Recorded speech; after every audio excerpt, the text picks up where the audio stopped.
Hi everyone, I'm Sandy and welcome to my channel, Sandy's Happy Plants. If you're here for the first time, welcome.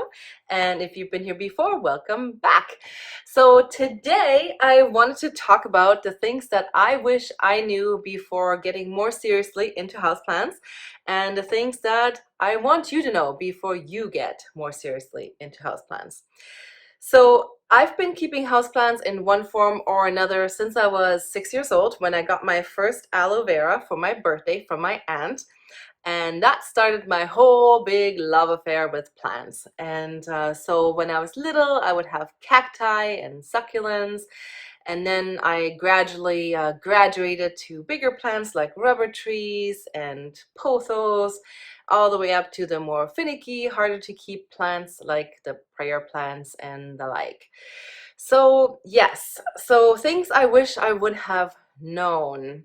Well, one of the things is that you will kill plants. You will kill them. There's no way getting around it.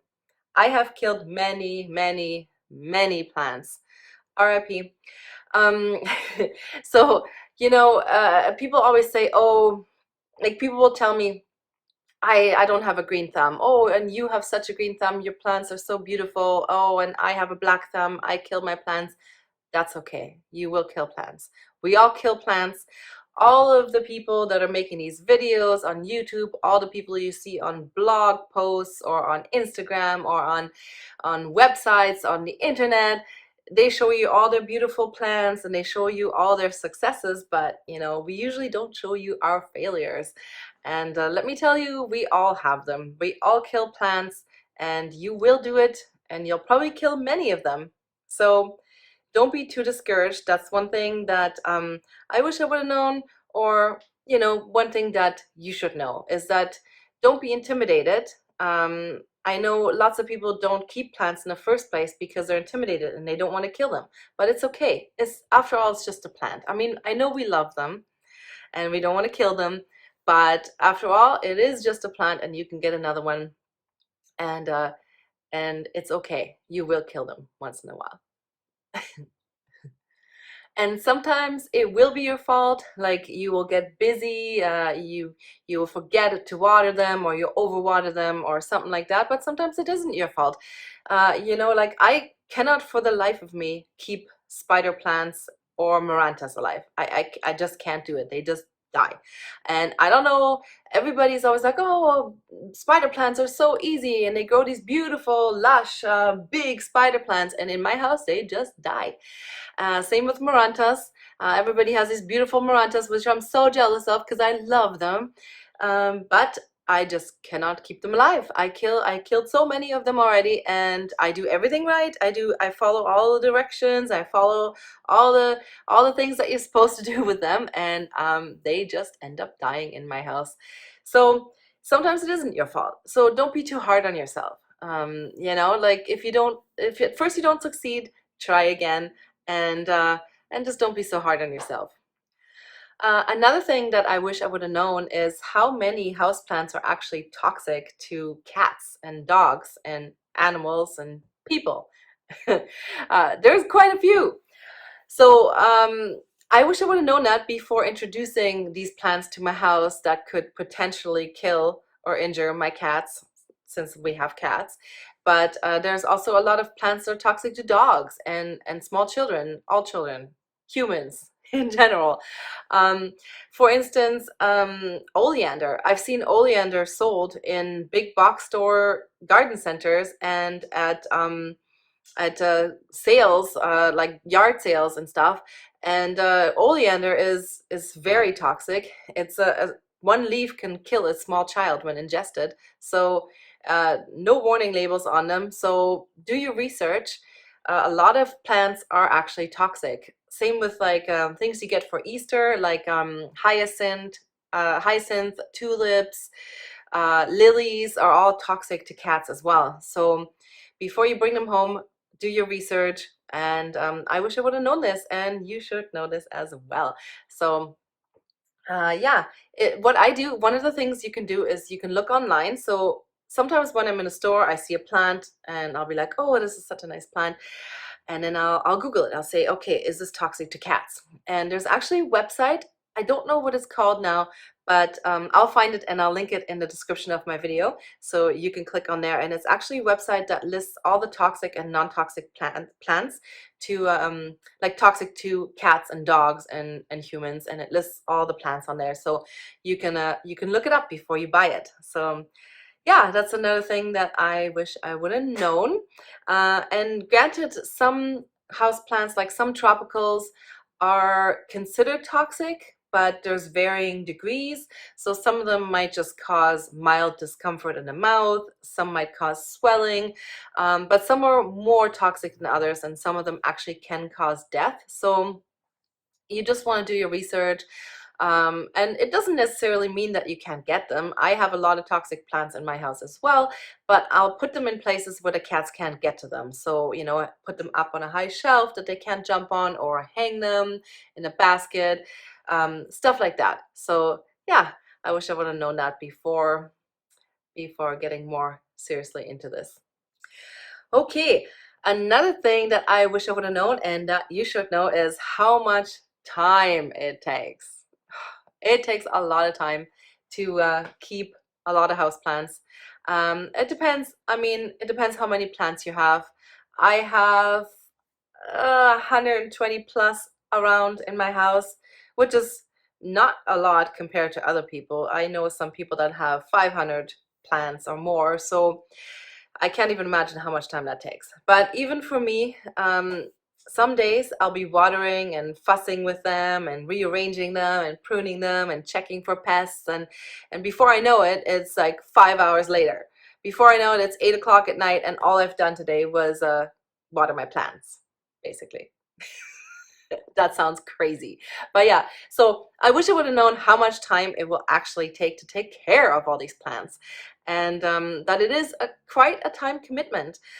Be prepared to spend every day doing something with your plants if you have a lot of plants. Like if you have 50, 80, 100 plus plants, you'll be doing something every day. If it's watering, if it's checking, if it's inspecting, if it's rearranging, you'll be doing something every day. And some days will be occupied just by your plants. And also not just that, also looking for plants, going to different stores, researching plants, looking at plant Instagrams, getting inspiration for what you want in your house and all of that. So it's a pretty big time commitment. Yeah.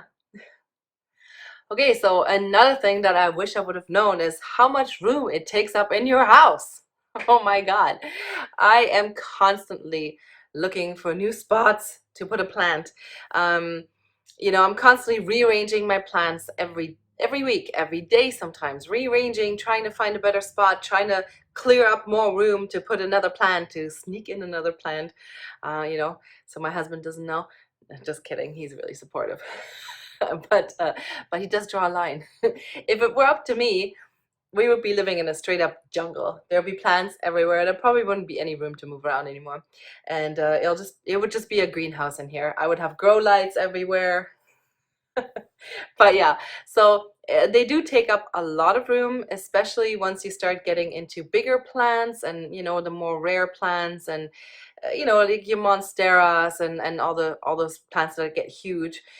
It takes up a lot of room in your house. So, and not all of us live in big mansions. If you do, great, awesome. I'm jealous.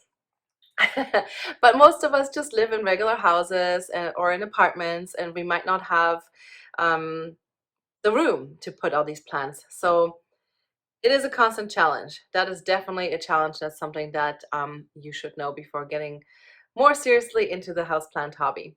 There are definitely creative ways you can display your plants so that you can fit in more plants into a small area. And there are lots of videos on that on YouTube as well, and where people explain plant styling and how to style your plants in a more smarter, more cohesive way, so that they don't look storagey or cluttered. Yeah, and which brings me actually to the next point, is the internet. And one thing that I wish I would have known, or that you should know, is not to be too hard on yourself, not to compare yourself to the things that you see on the internet. Um, I find that a lot of these videos out there, a lot of these Instagram posts or websites, they show these beautiful big houses with big cathedral ceilings and huge windows, and they have these huge, perfect looking, beautiful plants. And you're just thinking to yourself, wow, I'll never be able to do that. And like, am I really a houseplant parent? Am I doing it right if I can't have that? And don't do that. I've fallen into that trap. I have. I look at these videos and I think, wow, that's amazing. And it is amazing. And that's great for the people that have that. And it's awesome. And I wish I had it. Maybe one day I will. But maybe one day I will have a big house with big cathedral ceilings and big windows, all south-facing, right? But but in the meantime, like I said before, a lot of us just live in regular houses or apartments, and it's not realistic to compare yourself to those pictures that you see. And again, people on the internet post pictures that they want you to see. They post the perfect looking pictures and the beautiful pictures and all of that. So don't fall into the trap. You will sometimes, you will compare yourself to that. So that's one thing that I wish I would have known, so that I don't fall into the trap of feeling like I'm not doing a good job with my plants, or that my plants aren't as nice as the ones that I see on the internet. There's nothing wrong with having a good old pothos plant. There's nothing wrong with just having one shelf of plants in your window. If you just have a small apartment, you might have a shelf of cacti in your windowsill, or just one or two plants in your house or your apartment, and that's fine. There's nothing wrong with that. So don't compare yourself. Don't be too hard on yourself. It doesn't mean you're not a good plant parent. It doesn't mean that you're not doing good, or that you don't have interesting plants just because you don't have the latest trendy plant there's on the internet. I know there's always these new trendy plants coming out, and everybody jumps on them and everybody wants them. And that's great. I mean, that is the hobby. We are in this hobby because we love plants, and it's natural to want them. And you see this beautiful variegated Monstera albo, and you're like, wow, that is amazing. I need one in my life. But, it's not always realistic for you and your situation. So, yeah, don't fall into the trap. That's one thing I wish I would have known. And another thing that I wish I would have known, and that you should know, before buying and killing many, many plants, is that you actually have to do your research before you buy plants. Do your research as to if your house can handle those plants. Your house can get the right care requirements, like the right light. Light is such a big one with plants, of course, right? And so a lot of us just buy plants because they're beautiful, and oh, I love this plant, I'm going to buy it. And that's good, that's good. You should do that. But you should also make sure that you keep that plant alive. So do your research first. If you're in a store and you see a plant that you love, look at what it's called. And sometimes, I know sometimes it doesn't say it, and then you might have to do a little bit more research. But if it does say what the plant is called, look it up. See as to what their care requirements are and if you can handle it. Sometimes a plant might just be too much work for you. They might be too fussy. They might be plants that need tons of humidity and you have to mist them constantly, or they need to be in a terrarium or whatever, right? So make sure that you can give it the care requirements that it needs to survive. Don't just put plants anywhere in any corner. Oh, there's an empty corner, I'm going to put a plant there. I mean, I do that. But you do have to research if the plant is going to survive in that corner. So do your research. And yeah, I didn't know that it would take this much research. Sometimes I'm online for hours and hours just researching plants, and it's like a rabbit hole. It's like, you start with one plant and then you're like, wow, what about this one? What about this one? And then before you know it, it's hours and hours later and you've been researching plants all day. Yeah, well, that's a first world problem of houseplant obsessive addicts. But yes, just know that it takes a lot of research and finding out what kind of plants will survive in your environment, and what kind of plants you can take care of comfortably, and be able to enjoy them and make them thrive in your home. So I hope that with these things in mind, you can avoid the mistakes that I made when I first started getting more seriously into houseplants. And hopefully, with these things in mind, you can avoid killing as many plants as I did at first. And why learn from your own mistakes when you can learn from other people's mistakes? But it's okay to learn from your own mistakes as well.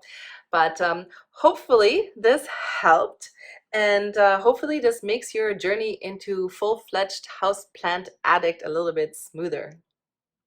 So let me know in the comments what some of your mistakes were when you were first starting out with plants and what you wish you would have known. And like always, if you like my content, subscribe to my channel. You can also find me on Facebook and Instagram and lately TikTok, which I'm still learning and trying to figure out. I'm old, you know. Not really, anyways. But in the meantime, have fun, enjoy your plants, and see you next time. Bye.